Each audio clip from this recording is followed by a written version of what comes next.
मत कर तमन्ना किसी को पाने की, बड़ी बेरहम निगाहें इस जमाने की। तो खुद को इस तरह काबिल बना कि सब करे तमन्ना तुझे पाने की। बहुत सारे स्टूडेंट के क्वेश्चन आते हैं कि sir which time is better for study. कई सारे टॉपर से ये क्वेश्चन पूछते हैं और हर एक इसी क्वेश्चन के लिए यूट्यूब पर सर्च करते रहते हैं। तो माय डियर फ्रेंड, मैं एक चीज़ आपको बताना चाहता हूँ कि आप खाना कब खाते हो? जिस टाइम आपको भूख लगती है।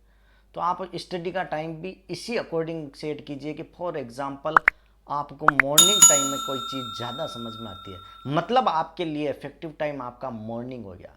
कुछ स्टूडेंट ऐसे भी होते हैं जिनको इवनिंग के टाइम पे अच्छा समझ में आता है, जिनको शाम के टाइम अच्छा समझ में आता है, तो वो टाइम उनके लिए सबसे इफेक्टिव हो गया। और कुछ स्टूडेंट ऐसे भी होंगे जिनको नाइट में पढ़ के अच्छा लगता है, अच्छे से चीज़ें समझ में आती है, तो their time is better for them. ठीक है। तो आप क्या कीजिए कि कोई भी एक चैप्टर उठा लीजिए, कोई भी एक टॉपिक उठा लीजिए, मॉर्निंग में स्टडी कीजिए, एक बार इवनिंग में कीजिए और एक बार नाइट में कीजिए, और खुद एनालिसिस कीजिए कि मुझे किस टाइम वो चीज़ें समझ में आ रही है, मुझे किस टाइम वो चीज़ इफेक्टिवली समझ में आ रही है। बस वही आपका इफेक्टिव टाइम होगा, वही आपका पढ़ने का टाइम होगा।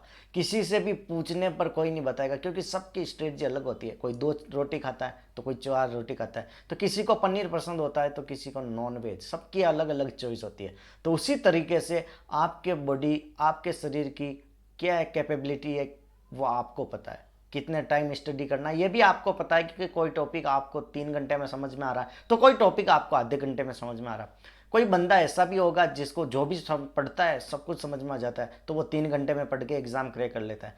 कोई होता है कि जो 12 घंटे पढ़ता है वो चीज़ समझ में नहीं आती है, रिवीजन रिवीजन रिवीजन करता है फिर उसको समझ में आ जाती है।